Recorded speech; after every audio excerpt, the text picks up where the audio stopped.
Halo teman-teman. Assalamualaikum warahmatullahi wabarakatuh. Perkenalkan, nama saya Yuni Kania. Nama saya Cindy Utami. Nama saya Cindy Ahdasabila. Kami bertiga akan menampilkan video ujian praktikum toksikologi. Semoga bermanfaat.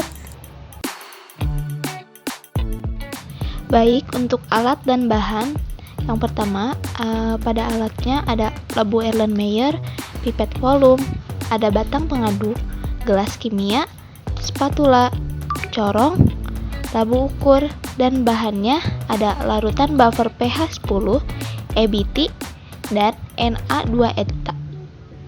Baik teman-teman, bisa kita lihat di sini kita menggunakan 10 sampel air yang berbeda-beda. Ada dari Kampung Soga, Cigalumpit, Lempong, Pani Isan, Tanjung, Antares, Subyadinata, Babakan, Wanaraja, dan Proklamasi.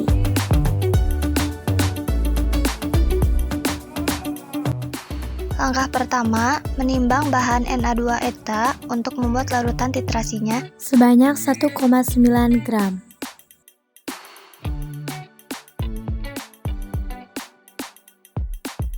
Setelah itu, tambahkan Aquades sebanyak 50 ml, kemudian diaduk-aduk sampai homogen. Setelah homogen, masukkan larutan Na2-eta ke dalam labu takar menggunakan corong. Lalu dihomogenkan dengan cara seperti ini.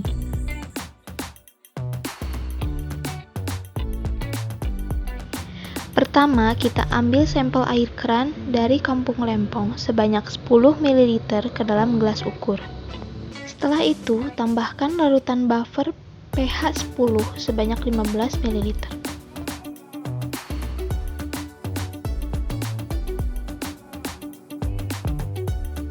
Setelah selesai, ditambahkan larutan buffer pH 10, lalu tuangkan ke dalam labu Erlenmeyer.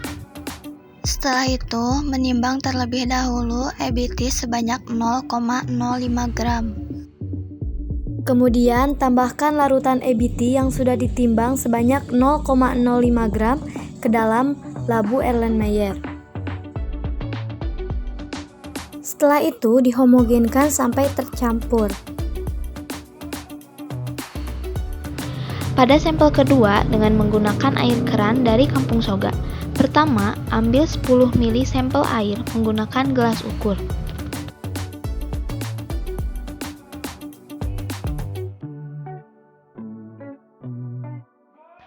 Lalu yang kedua, tambahkan larutan buffer pH 10 sebanyak 15 ml.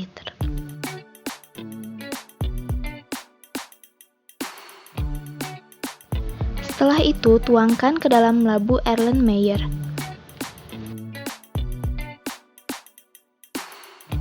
Yang keempat, tambahkan larutan EBT yang sudah ditimbang sebanyak 0,05 gram ke dalam labu Erlenmeyer. Lalu, homogenkan sampai tercampur. Pada sampel ketiga, dengan menggunakan air keran dari Cigalumpit. Pertama, ambil 10 ml air keran dari Cigalumpit, kemudian masukkan ke dalam gelas ukur. Kemudian, masukkan ke dalam labu Erlenmeyer. Setelah itu, ambil larutan buffer pH 10 sebanyak 15 ml dengan menggunakan pipet volum, kemudian masukkan ke dalam labu Erlenmeyer. Setelah itu, tambahkan EBT sebanyak 0,05 gram yang telah ditimbang, lalu homogenkan. Ulangi cara sebelumnya sampai semua sampel air dari sampel 1 sampai sampel 10 dengan cara yang sama. Setelah semuanya selesai, dari sampel 1 sampai dengan sampel 10 disiapkan, ini bisa kita lihat ya, ada sampel 1 sampai dengan sampel 10.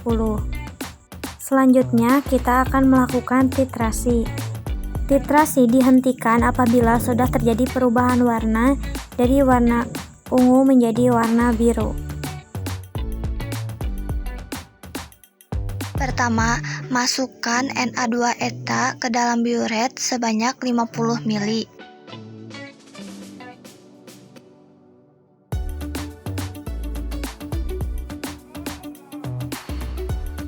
Pada sampel 1, dilakukan titrasi hingga warnanya berubah menjadi biru.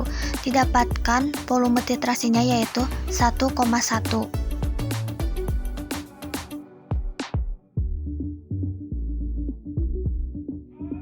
Di sini sudah mulai terlihat ada perubahan warna menjadi warna biru. Selanjutnya ulangi cara yang sama pada sampel 2, sampel 3 dan selanjutnya sampai dengan sampel 10 hingga berubah warna menjadi warna biru.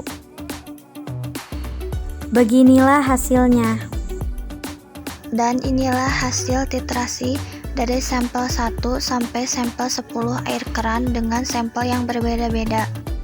Di sini bisa kita lihat dari sampel 1 sampai dengan sampel 10 semuanya berubah warna, dari warna ungu berubah menjadi warna biru setelah dititrasi.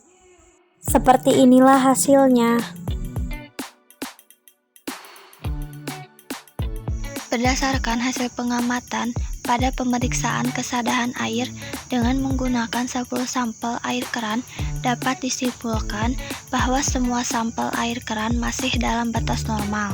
Meskipun semua sampel ini berbeda, masih dalam batas normal. Karena batas normal kesadaran air yaitu 500 mg per liter. Kadar yang paling tinggi terdapat pada sampel 4 dengan air keran yang berasal dari Kampung Tanjung, yaitu sebesar 106 mg per liter, tetapi masih dalam batas normal. Sekian video praktikum dari kami. Terima kasih. Wassalamualaikum warahmatullahi wabarakatuh.